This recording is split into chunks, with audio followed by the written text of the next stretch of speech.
नमस्कार बच्चों, आज मैं आपके सामने क्षितिज पाठ्य पुस्तक के गद्य खंड से मानवीय करुणा की दिव्य चमक नामक पाठ की व्याख्या बताने जा रही हूँ, जो कि सर्वेश्वर दयाल सक्सेना द्वारा लिखा गया है। कल अपनी वीडियो के पहले भाग में मैंने आपको बताया था कि लेखक को ईश्वर से शिकायत है कि जिस प्रकार की रगों में सभी व्यक्तियों के लिए जो फादर थे, जिनके लिए सभी व्यक्तियों के लिए मिठास भरे अमृत के अतिरिक्त और कुछ नहीं था, उसके लिए ईश्वर ने जहरबाद का विधान क्यों किया।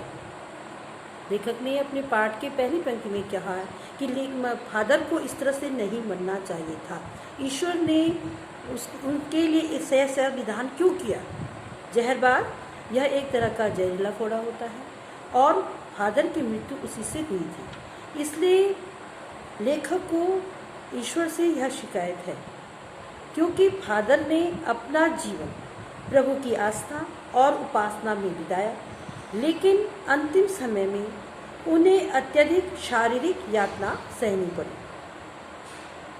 लेखक को परिमल के वे दिन भी याद आते हैं जब वे सभी एक पारिवारिक रिश्तों में बंधे हुए थे और जिसके सबसे बड़े सदस्य फादर थे।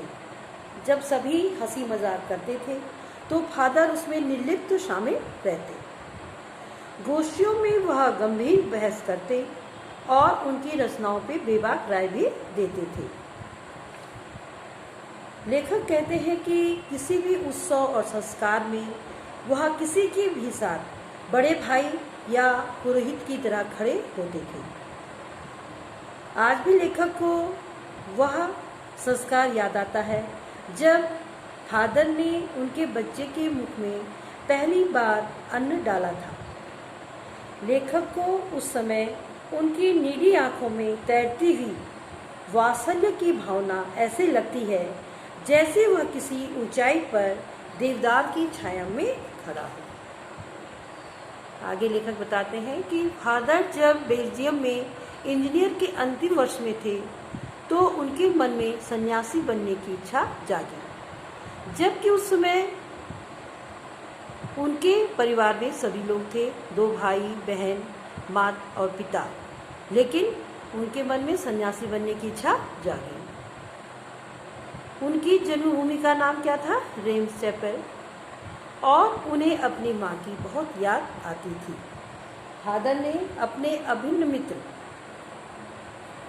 डॉक्टर रघुवंश को भी अपनी माँ की चिट्ठियाँ दिखाई थी। फादर जब संन्यास लेने की इच्छा से अपने धर्मगुरु के पास गए और कहा कि मैं संन्यास लेना चाहता हूँ, और संन्यास लेने से पहले उन्होंने एक शर्त रखी कि वह भारत जाएंगे, और उनकी वह शर्त मान ली गई और वह भारत आ गए। संन्यास लेने वाले की कोई भी एक शर्त मंजूर होती है, और फादर ने क्या शर्त रखी कि वह भारत जाएंगे, और उनकी यह शर्त जो है मान ली गई और वह भारत आ गए।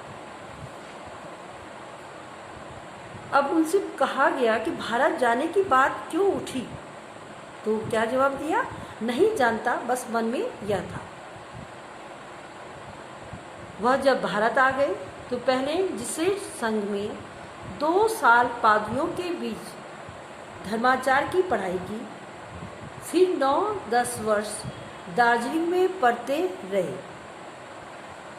कलकत्ता, जो कि आजकल कोलकाता के नाम से है, वहाँ से BA किया और फिर इलाहाबाद से MA। उन दिनों डॉक्टर धीरेन्द्र वर्मा हिंदी विभाग के अध्यक्ष थे। शोध प्रबंध प्रयाग विश्वविद्यालय के हिंदी विभाग में रहकर 1950 में पूरा किया। रामकथा, उत्पत्ति और विकास परिमल में उसके अध्याय पढ़े गए थे। फादर ने मातल लिंग के प्रसिद्ध नाटक ब्लू बर्ड का रूपांतर भी किया है। ब्लू बर्ड किस नाम से किया? नील पंछी के नाम से उन्होंने रूपांतर किया। बाद में वह सेंट जेवियर्स कॉलेज रांची में हिंदी तथा संस्कृत विभाग के अध्यक्ष हो गए और यही उन्होंने अपना प्रसिद्ध अंग्रेजी हिंदी कोश तैयार किया और बाइबल का अनुवाद भी। और वहीं बीमार पड़े, पटना आए, दिल्ली आए और चले गए। 47 वर्ष देश में रहकर और 73 वर्ष की जिंदगी जीकर लेखक आगे फादर बुल्के के बारे में बताते हैं कि फादर बुल्के संकल्प से सन्यासी थे। वह जो भी संकल्प कर लेते थे उसे पूरा करते थे। और वो ये आगे ये भी कहते हैं कि उन्हें लगता है कि वह मन से सन्यासी नहीं थे। क्यों? इसलिए कि वो जिससे भी रिश्ता बनाते थे उसको तोड़ते नहीं थे। कई साल बाद, 10 साल बाद मिलने के बाद भी उस व्यक्ति को उनकी गंध महसूस होती थी। मतलब वह दूसरे व्यक्ति के साथ इतनी निकटता के साथ रहते थे, इतनी आत्मीयता के साथ रहते थे कि 10 साल मिलने के बाद भी उनकी गंध उनको महसूस होती थी। वह जब भी दिल्ली आते जरूर मिलते, खोज कर, समय निकाल कर, सर्दी गर्मी बरसात झेलकर मिलते, चाहे 2 मिनट के लिए ही सही। और यह कौन सन्यासी करता है? उनकी चिंता हिंदी को राष्ट्रभाषा के रूप में देखने की थी। उनकी चिंता क्या थी? हिंदी को राष्ट्रभाषा में देखने की थी। हर मंच से वह इसकी तकलीफ बयान करते थे और इसके लिए तरह तरह के तर्क भी देते थे। काट के तर्क मतलब जिनको कोई काट नहीं सकता था। और उनको सबसे बड़ा तो किस बात का होता था कि हिंदी वाले ही हिंदी की उपेक्षा करते हैं। और इसी सवाल पर उन्हें कई बार झुंझलाते देखा गया कि हिंदी वालों द्वारा ही हिंदी की उपेक्षा की जाती है और इस बात का उन्हें बहुत दुख था। घर परिवार के बारे में, निजी दुख तकलीफ के बारे में पूछना उनका स्वभाव था और बड़े से बड़े दुख में उनके मुख से सांत्वना के जादू भरे 2 शब्द सुनना एक ऐसी रोशनी से भर देता था जो किसी गहरी तपस्या से जन्मती है। देखा क्या कह रहा है कि उनके मुख से निकले हुए जो सांत्वना के जादू भरे शब्द होते थे वह गहराई तक लोगों को छूते थे और लोगों को सांत्वना के बाद वह दुख से उबार लेते थे। सांत्वना देने के बाद दुख से वह उबार लेते थे।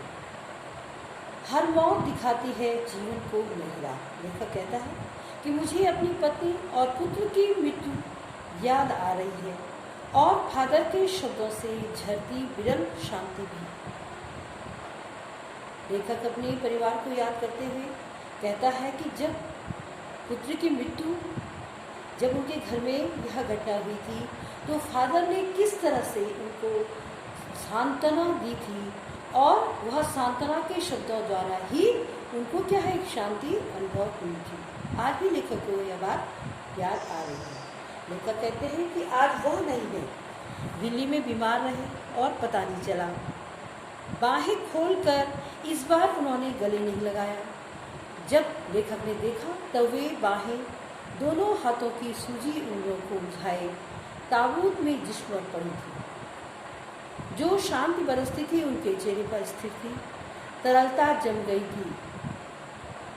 और वह 18 अगस्त 1982 की सुबह 10 बजे का समय था। दिल्ली में कश्मीरी गेट के निकलसन कब्रगाह में उनका ताबूत एक छोटी सी नीली गाड़ी में से उतारा गया। कुछ पादरी, रघुवंश जी का बेटा और उनके परिजन राजेश्वर सिंह उसे उतार रहे थे। फिर उसे उठाकर एक लंबी संकरी उदास पेड़ों की घनी छांव वाली सड़क से कब्रगाह के आखिरी छोर तक ले जाया गया।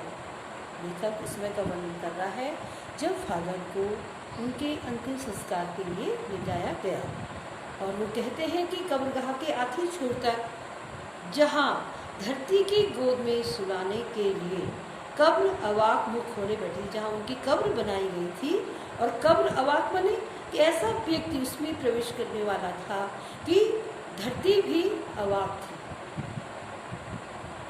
और मतलब उसके लिए क्या था, उसके ऊपर से क्या थी, करीब की घनी छां थी और चारों ओर कब्रें और तेज धूप के वृक्ष। उनमें कौन कौन था? जैन कुमार, विजेंद्र स्नातक, अजित कुमार, डॉक्टर निर्मला जैन और मसीही समुदाय के लोग, पादरीगण। उनके बीच में गैरिक वसंत बहने, इलाहाबाद के प्रसिद्ध विज्ञान शिक्षक डॉक्टर सत्यप्रकाश और डॉक्टर रघुवंश भी, जो अकेले उस सकरी सड़क की ठंडी उदासी में बहुत पहले से खामोश, दुख की किन्हीं अपरिचित आहटों से दबे हुए थे, सिमट आए थे कब्र के चारों तरफ। अर्थात फादर की मृत्यु के बाद एक अजीब सा सन्नाटा कब्र के चारों तरफ यह व्याप्त हो गया था। फादर की देह पहले कब्र के ऊपर लिटाई गई, फिर मसीही विधि से अंतिम संस्कार शुरू हुआ रांची के फादर पास्कल तोयना के द्वारा। उनका अंतिम संस्कार किसने किया था? रांची के फादर पास्कल तोयना। उन्होंने हिंदी में मसीही विधि से प्रार्थना की। फिर सेंट जेवियर्स के रेक्टर फादर पास्कल ने उनके जीवन और कर्म पर श्रद्धांजलि अर्पित करते हुए कहा, फादर गुल के धरती में जा रहे हैं और इस धरती में ऐसे रत्न और पैदा हों। अंतिम श्रद्धांजलि देते हुए क्या कहा उन्होंने कि फादर गुल के जो एक महान व्यक्तित्व, मानवीय करुणा की दिव्य चमक थे जिनके चेहरे पे थी, वह आज धरती में जा रहे हैं और क्या है, ईश्वर करे कि इस धरती से अनेक रत्न और पैदा हों। कैसे? फादर जैसे रत्न। डॉक्टर सत्यप्रकाश ने भी अपनी श्रद्धांजलि में उनके अनुकरणीय जीवन को नमन किया। अनुकरणीय जीवन, फादर का जीवन अनुकरण करने वाला था, इसीलिए कहा गया है कि उनके अनुकरणीय जीवन को, वह जीवन जो कि अनुकरण करने वाला है, जिनके पीछे हम भी जा सकते हैं, उस जीवन को हम अपना सकते हैं, उनके चरित्र को हम अपना सकते हैं। फिर उनकी देह कब्र में उतार दी गई। लेखक कहते हैं, मैं नहीं जानता कि इस सन्यासी ने कभी सोचा था या नहीं कि उसकी मृत्यु पर कोई रोएगा। वो कहते हैं, मैं नहीं सोच पा रहा इस बात को कि कभी फादर ने अपने जीवन में यह सोचा हो कि जब उनकी मृत्यु होगी तो उनकी मृत्यु पर कोई रोने वाला होगा या नहीं। लेकिन वो कहते हैं कि आज उनकी मृत्यु पर उस क्षण रोने वालों की कमी नहीं थी। और उसके बारे में क्या कहा जा रहा है? कह रहे हैं, नम आँखों को गिनना स्याही फैलाना है। अर्थात इतनी अत्यधिक भीड़ कि उन आँखों को गिनना स्याही फैलाने के समान था। स्याही फैलाना मतलब अगर हम स्याही फैला देंगे तो हमें कुछ भी दृष्टिगोचर नहीं होगा। तो इतनी मतलब वो जो भीड़ थी वह क्या थी? अगणित थी, उसको गिना नहीं जा सकता था। और मानो कि उन आँखों को गिनना स्याही को फैलाने के समान है। इस बीच हमारे बीच से वह कौन? फादर चले गए, जो कि हम में से सबसे अधिक क्या थे? उनको कैसे कैसे विशेषण दिया गया? छायादार, फल फूल, गंध से भरा और सबसे अलग, सबका होकर। वो सबसे अलग भी थे और सबके भी थे, सबका होकर। उन्होंने सभी को अपने में इतना आत्मीयता उन्होंने दी थी कि सभी उनके होकर के रह गए थे। और वह भी सबके थे, सबसे ऊंचाई पर।